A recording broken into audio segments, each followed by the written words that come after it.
del Señor si me acompaña al libro de Gálatas.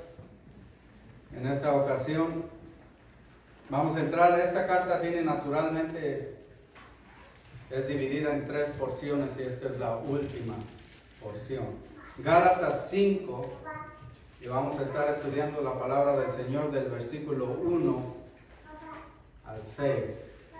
Ahora, todas las cartas, mi hermano, del apóstol Pablo son cartas profundas. Por eso, en una ocasión el apóstol Pedro mencionando a Pablo, dice: yo sé que hay algunas cosas ahí que son difíciles de entender, pero escuchen lo que el apóstol tiene que decir. Son profundas en cuanto a teología, pero todas las cartas del apóstol Pablo, sin excepción, son prácticas también. Son prácticas. No solo instruye en cuanto a la palabra de Dios, sino que también nos enseña cómo aplicarla. Y eso es lo bueno o lo correcto de la palabra de Dios. Es lo bueno que tiene el apóstol Pablo en muchas ocasiones. Él da instrucción en todas sus cartas. El libro de Romanos empieza con instrucción, con doctrina, y después los últimos capítulos son prácticas. Nos enseña cómo vivir la doctrina que hemos aprendido. Y Gálatas no es la excepción. Después de concluir, ya concluyó con la sección doctrinal. Empezó, por decirlo así, con una autobiografía o una sección histórica. Relata qué es lo que está pasando, cómo es que llegó él a ser el apóstol escogido por el Señor. Luego da doctrina y ya terminó. Se basó bíblicamente, usó el Antiguo Testamento como base para su argumento. Y ahora ya va a empezar en esos últimos 2 capítulos, 5 y 6. Nos va a hablar de cómo vivir esa doctrina. Hemos entendido, Cristo nos ha hecho libres. ¿Pero libres para qué? La libertad que Cristo nos ha dado, ¿cómo es que debemos vivirla? ¿A qué se refiere el apóstol Pablo? Y es lo que va a enseñar en el capítulo 5 y 6. Esta es la parte ética, podríamos decir, la parte práctica, la parte exhortacional. Y en la introducción misma nos va a mostrar lo que realmente vale en esta vida. Va a hablar, ya nos habló de doctrina, ahora va a empezar con la parte práctica y primeramente nos va a decir: hermanos, esto es lo que realmente vale en esta vida. Y el versículo 1, en el nombre de nuestro Señor Jesucristo, dice así, capítulo 5, versículo 1, dice, en el griego debería ser quizás 2 palabras, porque una es una orden y después una explicación, pero es solo un versículo en español. Dice: estad pues firmes en la libertad con que Cristo nos hizo libres, y no estéis otra vez sujetos al yugo de la esclavitud. Este es el versículo central. Casi todas las cartas, todos los evangelios, usted puede agarrar un versículo que es el que define el tema de la carta o el versículo principal de la carta. Este versículo, el primer versículo del capítulo 5, es el que resume el tema mismo de toda esta carta. Y es un llamado solemne. Usted que ha estado estudiando conjuntamente conmigo, usted se ha dado cuenta, esta carta, por eso se le llama la Magna Carta de Libertad. Es un llamado a vivir en libertad y a rehusar la esclavitud con la que alguna vez fuimos prisioneros. Y él lo dice, es un llamado, me está dando una orden a mantenernos firmes en la libertad que Cristo nos ha dado. Quiere que permanezcamos sólidos, seguros en esa libertad que hemos recibido. Pero ¿de qué libertad está hablando entonces? ¿De qué libertad está hablando? La única libertad que vale, mi hermano. Porque en ese tiempo la gente habla mucho de libertad. El día de la independencia celebramos libertad porque Estados Unidos se independizó de la Gran Bretaña. ¿Cuándo fue eso, mamá? Está estudiando para la ciudadanía, así que oren por ella. ¿Cuándo fue eso? ¿Vale? La declaración de independencia de Estados Unidos. No dice. ¿Cuándo fue? Ajá. ¿En qué día la celebramos? ¿Qué año fue? ¿Qué año fue? De 1776. 200 años antes de que naciera yo. ¿Y en México cuándo fue?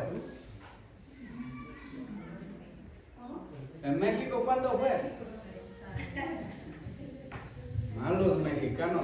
¿Qué es el día del grito? ¿De qué año? 1810, ya hace varias primaveras. no está hablando de esa libertad. Esa libertad es importante, mi hermano, pero no es la que vale por la eternidad. Hay otra libertad. En ese tiempo habla mucho de libertad. Los jóvenes quieren vivir libres. Pero en realidad la libertad, ese tipo de libertad, hacer lo que yo quiera, vivir como yo quiera, no es libertad. En realidad es esclavitud. ¿Se da usted cuenta? Hablan de una libertad, pero no es eso de hacer lo que yo quiera, no es libertad. Eres esclavo, pero de tu carne, de tus deseos, de la sensualidad de este mundo. Esa no es libertad.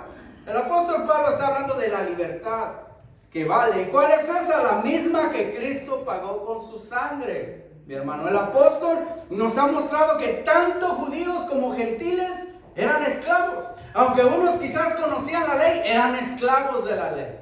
Y los otros que no la conocían también eran esclavos de la misma. Aunque también dice el apóstol Pablo que ellos eran esclavos de los rudimentos de este mundo, del paganismo. Adoraban al sol, adoraban estatuas, adoraban la naturaleza. Eran también esclavos. Ahora, el que era esclavo estaba condenado bajo la ley. Estaba muerto. Nosotros, juntamente con ellos, estábamos muertos en nuestros delitos y pecados. La ley, mi hermano, hemos visto. Si usted quiere volver a estudiar ese tema, pues vea el otro capítulo que ya quedó atrás. No vamos a entrar otra vez en lo mismo, pero la ley ya ha demostrado el apóstol Pablo que no nos justifica, no nos vivifica, no nos da libertad. Hubo un propósito santo por parte de Dios, y uno de los propósitos era confinarnos, encerrarnos en el pecado, que nos diéramos cuenta que éramos esclavos del pecado, y esta vino y nos dio libertad. Éramos esclavos hasta que vino la fe. Había un propósito. Fue nuestro maestro. La ley es nuestro maestro, pero también era nuestro carcelero. Pero ya hemos sido libertados. La ley no da vida, no da libertad. Es un yugo, dice el apóstol Pablo. Y si usted no creció en esos lugares que les dicen rancho, pues el yugo es ese instrumento que les ponen a dos animales, normalmente a dos animales, bestias de carga, ya sea un buey, un burrito, mula, macho, lo que sea, para guiarlos, para hacerlos que caminaran, trabajaran haciendo surcos en la tierra. Pero también en ese mundo antiguo, también era el otro más pequeño, que se le ponía a un animal para que sirviera, para que jalara un carretón, una carreta. Y está diciendo el apóstol Pablo que la ley era en realidad un yugo. Pero Cristo ya pagó eso. Cristo ya nos redimió por ello. En su nacimiento, ahí mismo en esa carta dice que lo hizo con su nacimiento. Dice que nació de mujer bajo la ley, en el capítulo 4, versículo 4. Con su vida también Él pagó la ley, porque Él dijo: yo no vine a abrogar la ley, vine a cumplirla. ¿Y qué es lo que da la palabra de Dios? Da testimonio que aunque fue tentado en todo, así como nosotros, nunca cometió pecado. La vivió de manera perfecta. Y también en su muerte, mi hermano, dice en el capítulo 3, versículo 13, en su muerte fue hecho por nosotros maldición. La palabra de Dios dice que maldito el que muera en un madero. Y la Biblia nos declara que Jesucristo fue hecho por nosotros maldición. Nos redimió de la maldición, nos justificó, nos dio la adopción de hijos, nos hizo hijos. Gracias, hermano. Y nos hizo coherederos, y de la misma manera nos hizo libres en su santo nombre. ¿Entiende eso, mi hermano? Por eso llama a la atención el apóstol. Todo eso hizo Jesús para hacernos libres. Y sería triste que después de que Jesús haga todo eso por nosotros, nosotros nos vendamos otra vez en esclavitud. Imagínese usted que vaya y libere a una persona y que haga un sacrificio, gaste todo su dinero. Es más, que usted mismo dé su vida por alguien. Diga: pues mi hijo está más joven, yo pago la deuda por él. Si le dieron cadena perpetua, yo la pago. Y si se pudiera que usted se metiera y que al rato su hijo cometa otro crimen digno de muerte capital, y que ahí esté otra vez después de que usted dio la vida por él. ¿No sería ridículo? ¿Decepcionante? Y si eso es en persona, ahora póngale un nivel más alto, un nivel divino. Que Cristo, después de que haya hecho todo esto por usted, usted vuelva a la esclavitud de antes. A querer vivir bajo la ley, a querer guardar los mandamientos de los cuales ya fuimos liberados, porque dice la palabra de Dios que nadie es justificado por las obras de la ley. Y ya le enseñé que tener un nivel al cual usted aspire, la ley es buena para decirnos, hey, es bueno no de ser un mentiroso, es bueno no robar, es bueno no codiciar, pero no es esa la medida es gracia, confiar en Cristo Jesús. Imagínense, por eso el apóstol dice, en el griego es enfático cuando dice estar firmes, manténgase firmes. Si ya los liberaron, ¿por qué quieren volver atrás? Es una orden. Pero ¿sabe qué? Lo más hermoso de esta orden que está basada en lo que Cristo ya hizo por nosotros. ¿Sí se da cuenta de eso? Y quiero que entienda esto claramente, porque este es el fracaso de muchos cristianos. Él les dice, manténganse firmes en la libertad con que Cristo nos hizo libres. ¿Por qué debemos de mantenernos libres? Porque Cristo ya nos libertó. Sí, amén. Lo que te está pidiendo que hagas es lo que Cristo ya hizo por ti. Lo único que tienes que hacer tú es clavar tus pies y mantenerte firme. Ya eres libre, ya no eres esclavo.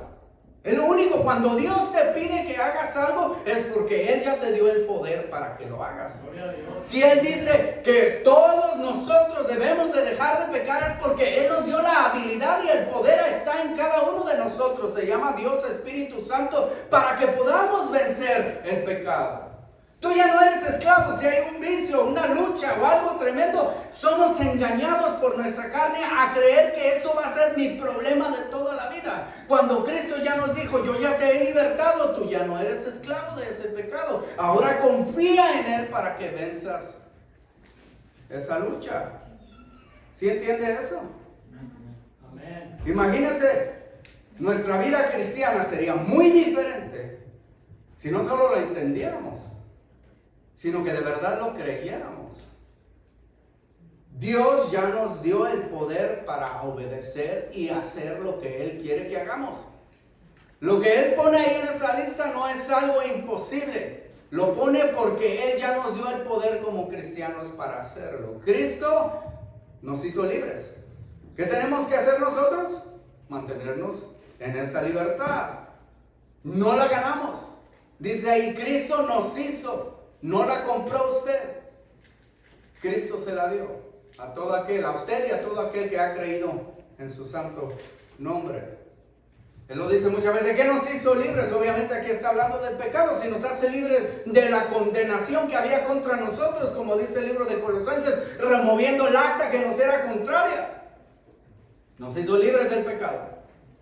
Nos hizo. Y si la paga del pecado es, nos hizo libres también ¿de qué? De la muerte. Por eso es que tenemos vida eterna en Cristo Jesús. Ahora el apóstol no es la primera vez. El apóstol sabe a través del Espíritu Santo que como creyentes desafortunadamente somos bien débiles, somos cobardes. Por eso muchas de sus cartas usa esa palabra, estar firmes. Les dijo a los hermanos en Corintios, les dijo, estad firmes en la fe. Ellos no tenían problema de que llegara un tipo y les quisiera volverlos a esclavizar. No tenían ese problema. Su problema era que no estaban firmes en la fe. Se peleaban entre ellos. Teniendo tantos dones, se peleaban, se acusaban entre ellos. Se sentían uno superior al otro. Los hermanos de la iglesia en Filipenses tenían otras luchas. Y ahí les dice, estad firmes en un mismo espíritu.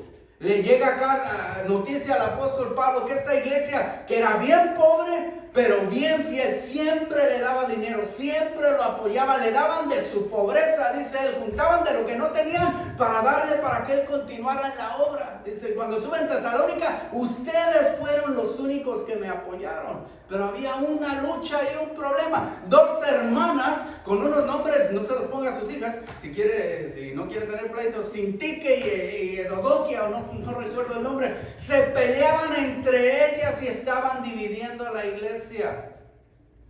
Por eso les dice, estad firmes en un mismo espíritu. Y por si alguno decía, ¿cuál? Capítulo 2, espíritu de humildad, considerando a los otros superiores a ti. no buscando tu beneficio propio, sino el de los demás. Y si esa persona ya es demasiada lucha, pues humíllate delante de Jesucristo y sé humilde delante de esa persona para que aprenda, que no haya desunión. Y luego también les dice otra vez a ellos mismos, estad firmes en el Señor. En el capítulo 4, manténganse firmes. Y a nosotros y a los Gálatas les dice, estad firmes y no vuelvan al yugo de la esclavitud. No estaba pensando en esto precisamente el día de ayer. Bueno, la palabra sí, pero no precisamente en el yugo, porque ya sé lo que es un yugo. Pero me vino un recuerdo a mi mente cuando vivía en la gran metrópoli de Tlajumulco. Y vivíamos, no sé, mis parientes, mi abuelito. Conocí muchos lugares y muchas casas, gracias a Dios. No porque queríamos, sino porque no teníamos una propia. Pero me tocó que en ese tiempo escogimos la última casa de la orilla ya del pueblo, ya casi llegando a Nayarit, no se cree. Y la escuela estaba del otro lado, ya casi llegando a Michoacán. Y caminaba todas las mañanas con mi mochila. Y cuando venía una vez un muchachillo, todos llegaban a sus casas, yo era el compañero de todos y al último a mí nadie me acompañaba. Pero iba con uno y me dijo, espérate, ya llegó don fulano con su burro. Le dije, ¿qué? Es que su burro es bien chistoso, ¿de veras? Y vimos que le habían quitado el carretón y ya el burro, y se estaba revolcando, brincaba por toda la calle. En ese tiempo las calles eran empedradas en ese pueblo, piedra y tierra y todo lo que usted se imagine. Y estaba brinque lleno de alegría. Y luego después se empezó a revolcar. Y con su espalda se revolcaba en las piedras. Pero lo que yo me quedé viendo chistoso, yo pienso que era de descanso, que le hacía sus manitas así como si estuviera boxeando. Tienen manos también, nomás que tienen pezuñas en vez de dedos. Pero le hacía así y yo me quedé tan sorprendido viendo que el dueño me dijo, ¿qué? ¿Quieres boxear con él o qué? Pero no había pensado en eso. Para nosotros era el burro chistoso, pero no había pensado que cada día en la mañana que pasaba yo con mi mochila hacia la escuela, ya no estaba jugando, estaba agüitado, mirando hacia atrás. ¿Por qué? Porque le estaban poniendo el yugo otra vez, el carretón. Fíjese, a este burrito le daba un gusto que se lo quitaran. Y que si él haya tenido voluntad propia, no deja que jamás se lo vuelvan a poner para atrás. No somos nosotros más que un burro, mi hermana. No somos más inteligentes. ¿No se sintió usted alegre cuando entendió que ya Jesús no lo estaba condenando, que ya Dios Padre no era su enemigo, que ya el Espíritu Santo te había sellado por redención, no importando tu pasado? ¿No le dio gusto saber eso, mi hermano? ¿No le dio gusto darse cuenta que ya no es el hacer y el hacer y el hacer? Y el día que me muera, a ver si mis buenas obras son más que mis malas, a ver si Dios tiene compasión de mí, sino que absolutamente en esta vida tú puedes tener la certeza de que todos tus pecados han sido perdonados. ¿No fue esa una gran alegría? Entonces, ¿por qué a veces queremos volver otra vez a las reglas de la antigüedad? A ponernos el yugo otra vez. El burrito no tiene opción. Pero nosotros sí, los hermanos en Gálatas, sí, mi hermano. Y ellos fueron redimidos, estaban bajo la esclavitud del paganismo, del pecado. Fueron hechos libres en Cristo, pero ahora incitados por ciertos pervertidores, por ciertos perturbadores del evangelio, estaban inclinándose a la ley. Estaban inclinándose a ponerse un yugo de nuevo. Era el yugo de la ley, suena santo, la ley de Moisés, pero un yugo es un yugo, excepto el de Cristo. Todos los yugos son pesados, pero el yugo de Jesús es ¿qué? Ligero. En griego quiere decir amable, dócil, misericordioso. Es ligera, su carga no tiene peso. ¿Para qué nos pone Jesús un yugo? Para enseñarnos a caminar con Él. Es diferente. En el mundo antiguo, cuando traían un animalito que lo iban a entrenar, lo ponían con un animal que ya tenía años en el yugo. y le ponían a este animalito el yugo, pero no se lo apretaban, simplemente el otro llevaba toda la carga. Este solo caminaba con él.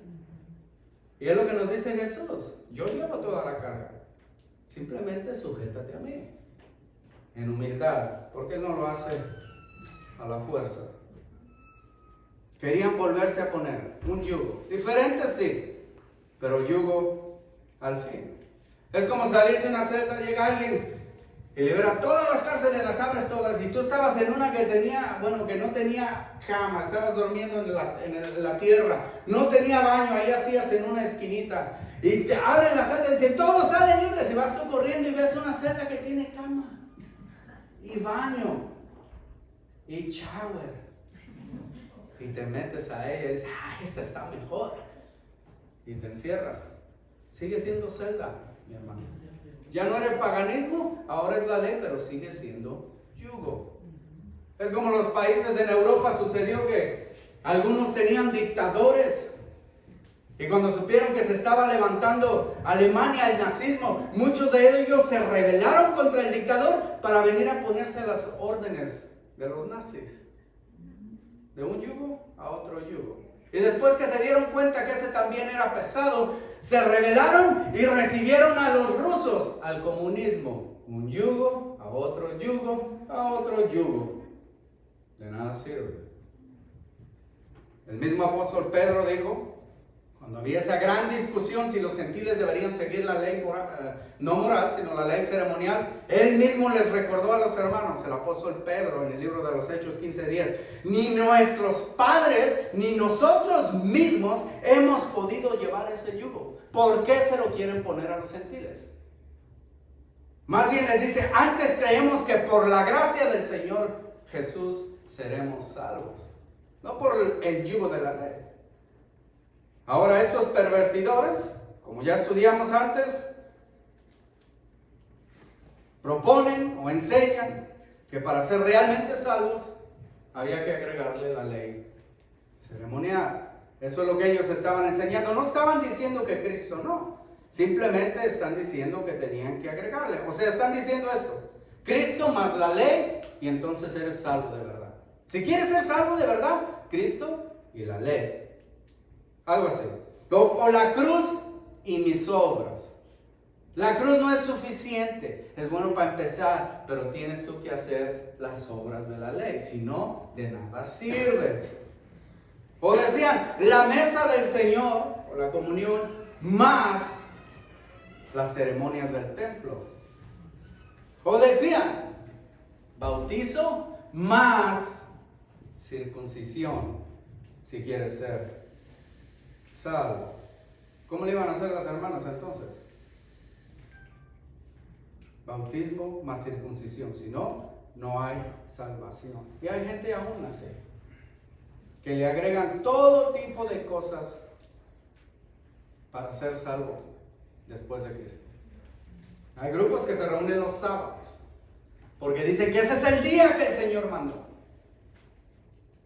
Y muestran amor, excepto cuando tú les dices que están incorrectos, entonces se vuelven odiosos. Así es el legalismo. Le agregan cosas para decir, si tú quieres, eso es lo que tienes que hacer. Si no, no se puede. Dice, la salvación tiene varios ingredientes.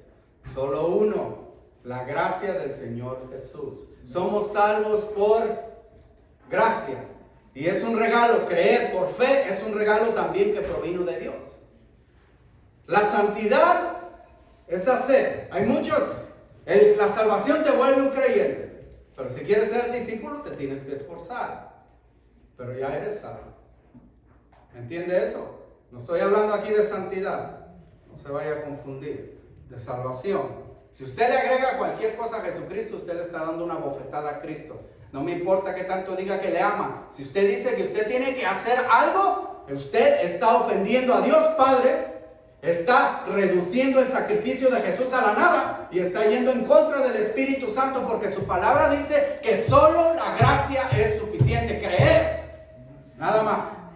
Si usted dice cualquier otra cosa más, usted ya se está desviando. O está confundido y está mirando la santidad, o simplemente no ha entendido la salvación. O le gusta a usted llegar al cielo y decir, yo llegué por mí. No va a entrar así, mi hermano. Esa es otra puerta. El apóstol Pablo ya la refutó, ya lo hizo de manera hábil y de manera bíblica. Esa falsa doctrina ya está tirada hacia un lado. Ahora, la intención de él es fortalecer a los creyentes.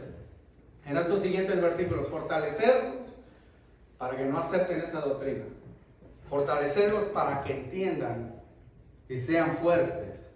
Y también sean firmes en la libertad que Cristo les dio. Puedan resistir a los falsos maestros que querían ponerlos bajo el yugo de la ley. Y les va a advertir de las consecuencias de dejar la libertad de Cristo y de las consecuencias de permanecer en Cristo. Hay un dicho que dice en México: sobre aviso no hay engaño. Y había algunos hermanos ahí que quizás estaban aceptando a estos judaizantes sin saber lo que implicaba en realidad aceptar la ley de Moisés. Quizás no estaban entendiendo o no les estaban diciendo. Y él les va a decir. En una ocasión fue un hermano, estaban haciendo una conferencia para regalar radios de onda corta.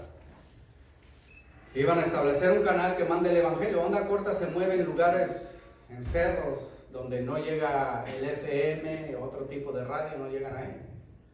Y el evangelio ahorita, precisamente, hay lugares montañosos donde se mueve por gente que tiene sus radicitos. Y lo regalan a algunas instituciones, como esa de A Través de la Biblia, Vernon McGee. Y son solares o les tiene que dar vueltecitas para que agarren carga y escuchen el evangelio. Es una buena idea. Este pastor fue ahí porque dijo: es una buena idea, voy a apoyar esta obra. Y en una mesa había varios radios y decía gratis. Y él lo agarró, dijo: qué buena idea, me voy a quedar con uno. Pero otro por atrás le dijo uno que iba con él: sí son gratis, pero tienes que leer todo. Y ahí cuando leyó todo decía: gratis al hermano que done $500. O sea que no eran gratis en realidad. ¿Sí entienden? A eso les están diciendo algo, les están diciendo gratis el radio, pero no les están diciendo lo que tenían que hacer en realidad. ¿Y qué es lo que dice? Hay unas consecuencias negativas y hay consecuencias positivas. El versículo 2 dice: he aquí, y ahí hay un énfasis grande en ese versículo. He aquí, yo Pablo os digo que si os circuncidáis, de nada os aprovechará Cristo. Primer consecuencia para aquellos que quieren vivir bajo la ley, para aquellos que quieren ponerse el yugo de la ley. La primera consecuencia la dice el apóstol Pablo. Escuchen bien. Cuando dice ahí yo Pablo, les está recordando lo que dijo en el versículo 1. Apóstol de hombre, no dice el apóstol, no de hombre ni por hombre, sino por Jesucristo y por Dios el Padre. Les advierto que si se hacen circuncidar, y está mencionando precisamente esta parte de la ceremonia porque era la que estos estaban metiendo más. Es la que estaban diciendo: esta va a ser la primera. Si tú de verdad quieres ser apartado por Dios, tienes que circuncisarte. Por eso está usando esto. El rito en sí no tiene nada de bueno, nada de malo. Quizás tenga beneficios según de salud para algunos. En aquel tiempo los judíos lo hacían porque Dios les dijo que lo hiciera, para ser diferentes a las demás naciones. Pero para los gentiles esa era una tradición horrenda. Ninguno la aceptaba. Nadie la quería porque se les hacía de qué significa eso, mutilarse, ¿para qué? Pero Dios se la había puesto a los judíos. Es parte de la ley ceremonial judía. Pero Él les está diciendo: si tú quieres entrar en ese tipo de relación, y no está hablando de la circuncisión física, está hablando teológicamente. Vas a hacer eso físicamente, si lo quieres hacer, puedes hacerlo. Pero si lo estás haciendo porque ahora te vas a sujetar bajo la ley, entonces va a haber consecuencias. De nada te va a servir tu relación con Cristo. De nada te va a aprovechar tu relación con Cristo. ¿Por qué, mi hermano? Porque dice que Cristo ya no les va a servir de nada. Porque están nulificando el sacrificio del Calvario. Si tú estás diciendo, si Él dijo consumado es, pero tú no lo crees y estás agregando otra cosa, estás diciendo que la muerte de Jesús es vana. Que su sangre, su dolor, su angustia y su clamor fueron inútiles. Es lo que estás diciendo. ¿Por qué? Porque estás empezando a confiar en la circuncisión para obtener la bendición de Dios. Entonces has dejado de confiar en Cristo como tu bendición. Cristo deja de tener valor para ti. De nada te aprovecha Cristo cuando haces eso. De nada.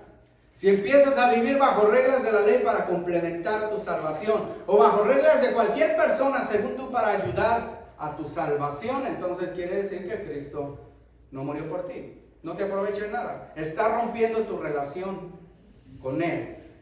Cuando pones tu confianza en tus obras, por buenas que sean, para salvación o para continuar siendo salvo, estás entonces mostrando que lo que tú haces vale más que lo que Cristo hizo en la cruz del Calvario. Estás diciendo efectivamente que Cristo no vale nada. Y entonces, decía el apóstol Pablo, por demás murió Cristo. Entonces, ¿para qué murió? Si tú consideras que es necesario hacer otras cosas.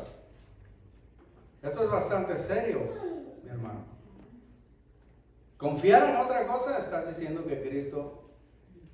¿Y para qué ahora entonces si una persona confía en la ley y en sus obras, que no venga a pedirle nada a Cristo? Porque si no le confía para salvación, entonces ¿para qué le está pidiendo? Si no cree que Él es el Hijo unigénito de Dios, que murió por todos los pecados del mundo. Si no cree, ese versículo básico que dice que de tal manera amó Dios Padre al mundo que ha dado a su Hijo unigénito para que todo aquel que en Él cree no se pierda. Entonces, Cristo no te sirve. Si tú no crees que Él es suficiente y que por Él nada más es la puerta para el cielo y estás buscando otra entrada, entonces estás desechando a Jesucristo. No te aprovecha de nada. Es bastante serio y tiene más consecuencias negativas. El versículo 3 dice: y otra vez testifico, vuelvo a repetir, a todo hombre que se circuncida, que está obligado a guardar toda la ley. Ya se lo dijo. Como le digo, no está hablando del acto físico, está hablando de entrar en una relación salvadora con la ley, con las ceremonias de la ley. Otra vez les advierto, si en la ley confías, eres deudor, tienes que guardarla toda. No solo unas partes aquí y allá, la tienes que guardar toda. Muchas denominaciones que enseñan que debes de guardar la ley, no la guardan toda. Y si les dice usted, ¿y esta por qué no? ¿Por qué no vas a matar un cordero? ¿Por qué cada que cometes un pecado no llegas a tu iglesia fulana de tal y en el altar degollas un cordero? Ah, no, eso no está bien, eso ya Cristo ya murió. Entonces, ¿por qué agarras una cosa como el Shabbat? Agarras otras cosas acá de acá. La ley no, la ley ceremonial y todas esas cosas no es un buffet que tú escoges lo que te dé tu gana. Tienes que comértelo todo. Tienes que guardarla toda, todo el tiempo. Y si quebras solamente una de ellas alguna vez en toda tu vida, eres culpable, eres deudor, la has quebrado toda. ¿De verdad, hermanos, quieren vivir bajo la ley ustedes? ¿Algunos de ustedes les gustaría vivir bajo la ley, mi hermano? Toda la vida, 100%. En tu actuar, en tu hablar y en tu pensar. ¿Cuántos han ofendido a Dios en su pensamiento el día de hoy? No soy tan lejos. ¿Cuántos renegaron a levantarse? O al tráfico. O para alistarse. Ahí ya es pecado. 100%. ¿Quiere usted vivir de ese lado, mi hermano? Para que entienda, imagínese usted 20 años, hermana, manejando, ni un tiquete, ni una infracción. Y un día va a 40 en una área de 25 y lo detiene un policía. Y le dice a usted, ¿sabe qué? A mí me dieron el premio del mejor papá. Y él está escribiendo, felicidad. No me puede usted dar la infracción porque yo soy el mejor esposo del mundo. No, felicidad. No puede usted hacerme nada porque yo soy el que llega más pronto a mi trabajo. ¿Sabe qué? Yo voy a la iglesia cada domingo. Tengo temor de Dios. Es más, tengo 20 años sin una infracción. Felicidades. Aquí quebraste tu récord, ¿verdad? Le va a quitar el ticket porque ayer no iba en exceso de velocidad. Le va a quitar el ticket, la infracción, porque hace 20 años que no le daban uno. No se lo van a quitar. Hay aseguranzas que ofrecen algo que se dice forgiveness. Es precisamente lo que ofrece Jesucristo. Forgiveness. Si no la tienes, eres culpable y tienes que pagar. Y en el pecado nunca vas a acabar de pagar. Ahora, no solo desaprovechas a Cristo, no solo estás obligado a guardar toda la ley, también dice el versículo 4, de Cristo os desligasteis. Has rompido tu relación con Cristo. Ya no eres parte de Cristo. Rompes con Cristo. Abandonas a Cristo. Yo sé que se oye ofensivo, pero eso es lo que estás haciendo. Te apartas de Él y le das la espalda a tu Salvador. Yo sé que muchos pretenden guardar la ley y lo hacen para estar más cerca de Dios, dicen. Pero en realidad te estás alejando más de Dios. Porque Él ofreció un camino para acercarse a Él. Es la gracia. Y luego dice, los que por la ley son justificados, te habéis desligado. Y luego dice después unas palabras duras. De la gracia habéis caído. Ahora esas palabras deberían causar temor en nosotros, pero quiero que entienda algo. Este versículo lo usa muchas veces para decir que la salvación se pierde. Aquí no está hablando de eso. En este caso, gracia no se refiere a la salvación, sino al método de salvación. ¿Se está entendiendo eso? Somos salvos por gracia y por gracia permanecemos en Él. Cristo es el que nos sostiene. Ninguno, dice el Señor, todo el que viene a mí, yo soy el buen pastor, nadie los arrebatará de mi mano. Si el Señor dice eso y después dice que alguien nos puede sacar de su mano, entonces es un mentiroso.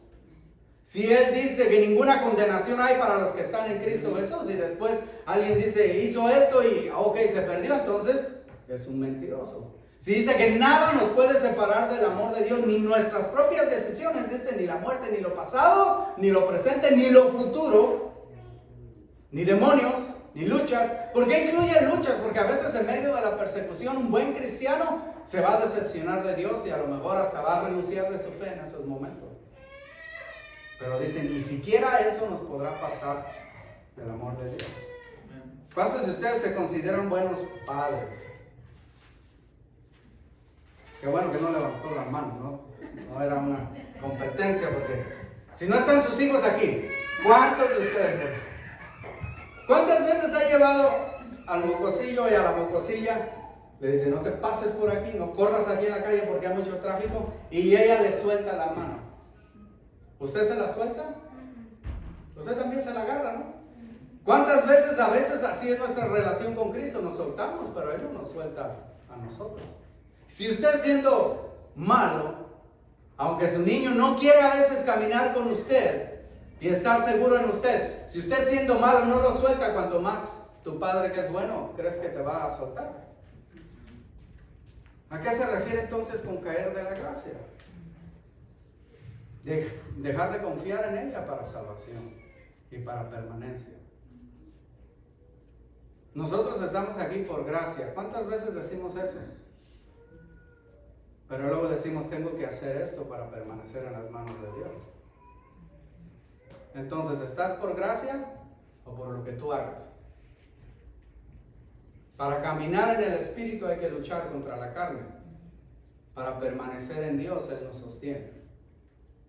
Para vencer en este mundo hay que luchar contra la carne, contra el mundo.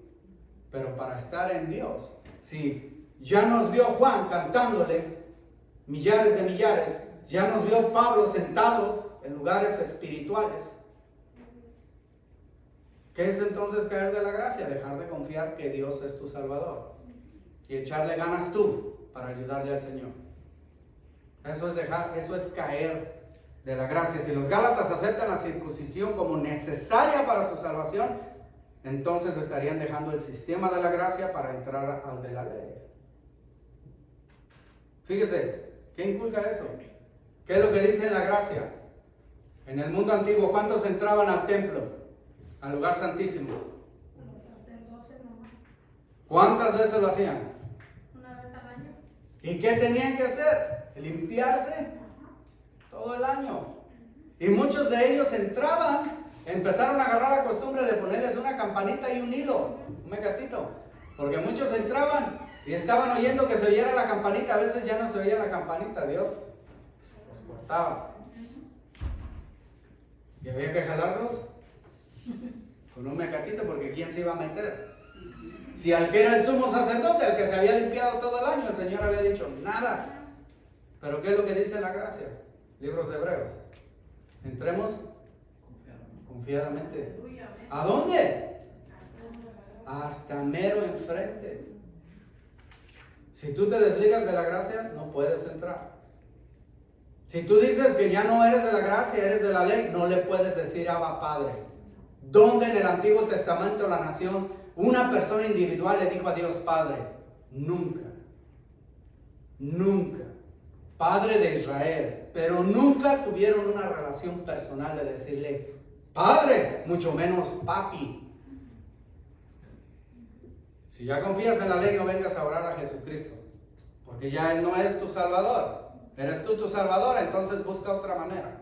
Empieza a cargar tus corderitos sin mancha y sin arruga, y empieza a hacerlo cada año, porque el sacrificio de Jesús borró el pecado una vez y para siempre, pero el de la ley tenías que hacerlo cada año, y no lo quitaba para siempre, lo escondía debajo del sillón para el siguiente año.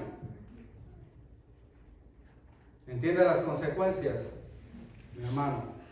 Ya no eres libre, ya no eres hijo de Sara, eres hijo de Agar, eres esclavo, estás en la casa, pero ya no eres libre, eres un siervo, y el siervo no heredará. Ahora, si eso fuera todo, es terrible, ¿no? Pero estás a punto de caer en apostasía. Y el apóstata, ese sí será condenado para siempre. Esas personas que buscan en otras doctrinas, que tengan cuidado. Esos que niegan la gracia de Dios y niegan lo que creían antes, que tengan cuidado. Porque están a un paso de la apostasía y de caer en el precipicio. Y hay un momento, yo no sé cuándo, ni tampoco me interesa andarle buscando, donde Dios definitivamente dice de una persona, así como dijo de Saúl, cortado es. Aunque haya sido de su pueblo, aunque haya tenido el espíritu, cortado es. Entonces dice que la salvación se pierde, no lo sé. Tenga cuidado. Yo estoy seguro que no se pierde porque dice la palabra, pero sí nos advierte. Solo un creyente puede convertirse en un apóstata. Uno que nunca ha creído no puede ser apóstata. Apóstata es negar lo que creyeron antes e ir en contra de lo que creyeron. Hay que tener cuidado, mi hermano. Ahora, para no irnos con caras amargas, quiero que reflexionemos para que no nos vayamos con caras amargas. Vamos a leer lo que le sucede al que permanece firme. Versículo 5. Pues nosotros por el Espíritu aguardamos por fe la esperanza de la justicia. Los primeros 4 versículos el apóstol está diciendo ustedes, porque él no es parte de los legalistas. Y ahora se incluye nosotros, Pablo se incluye. Tenemos el poder del Espíritu Santo.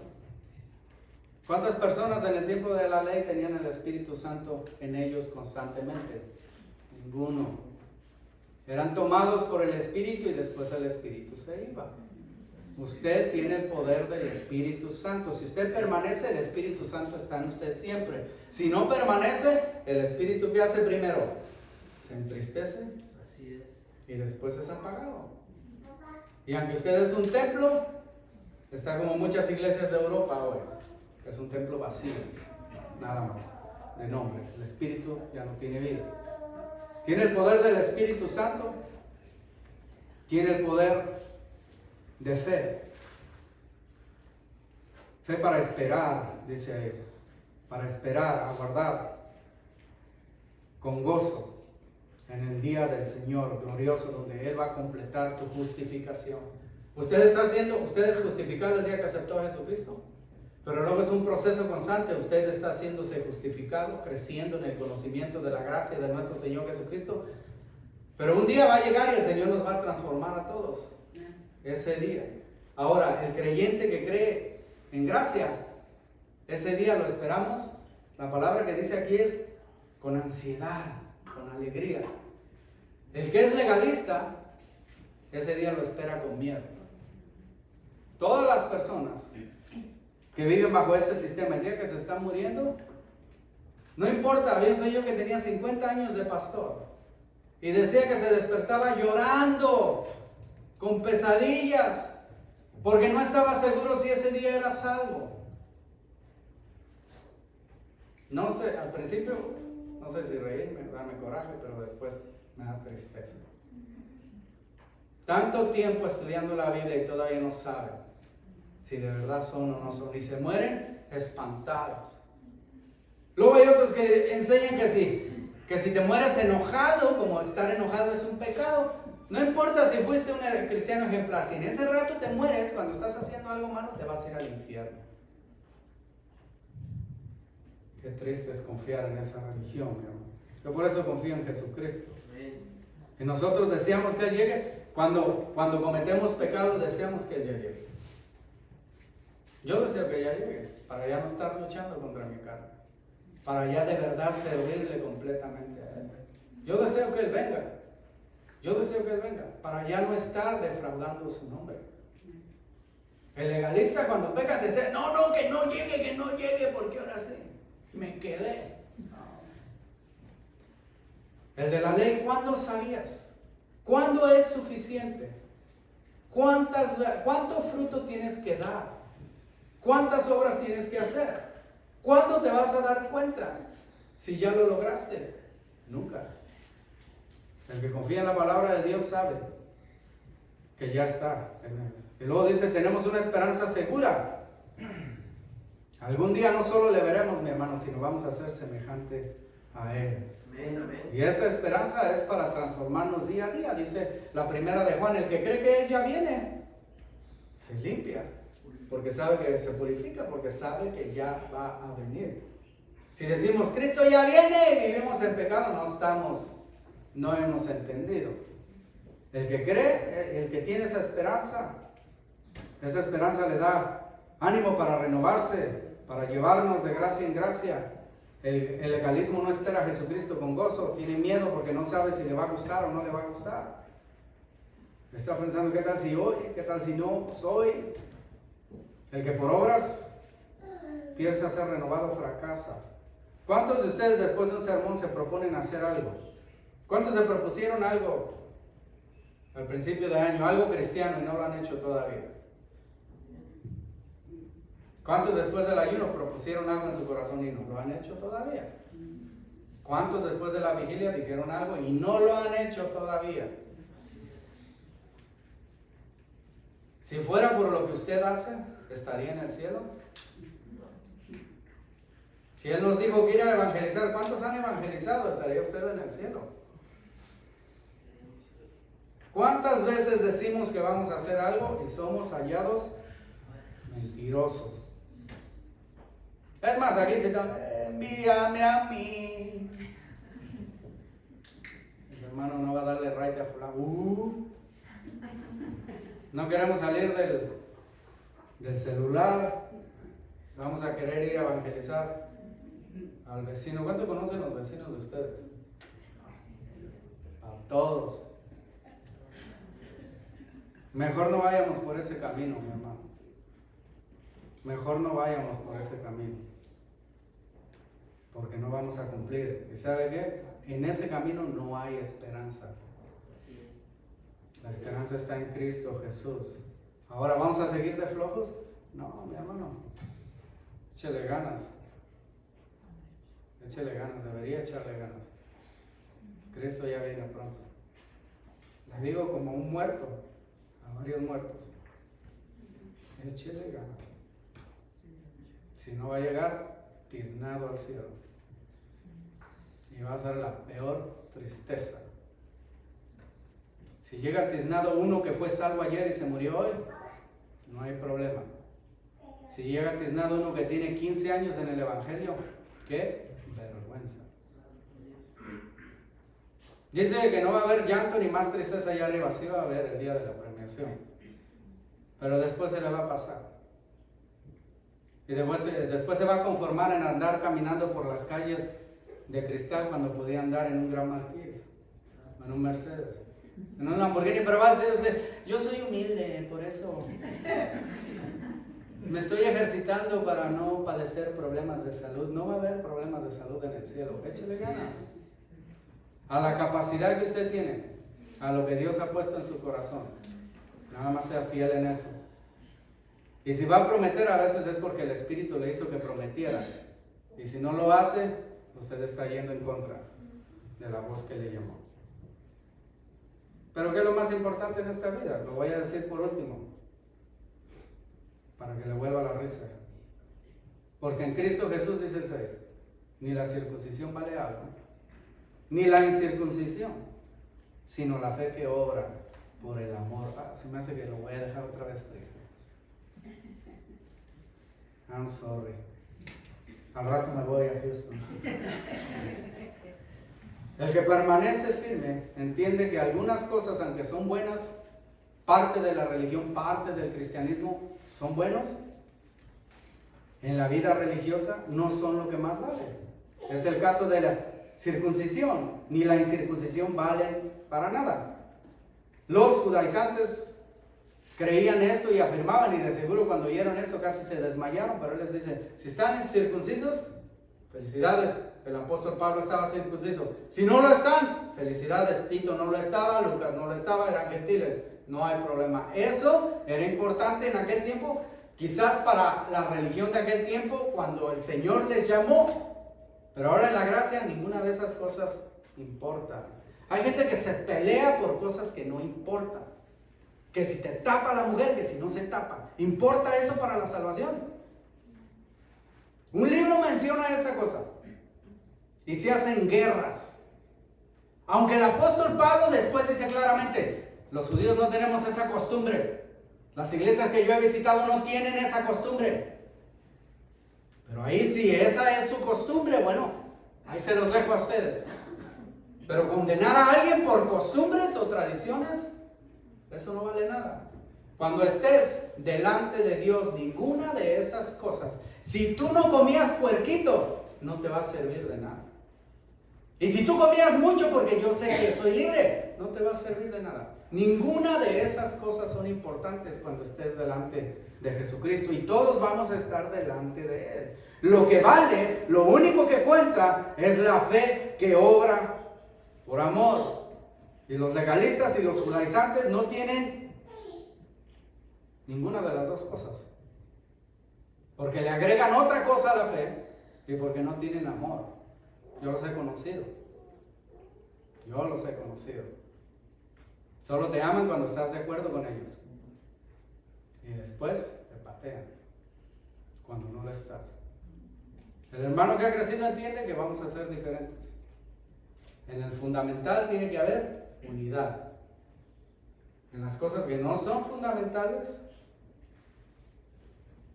tiene que haber libertad.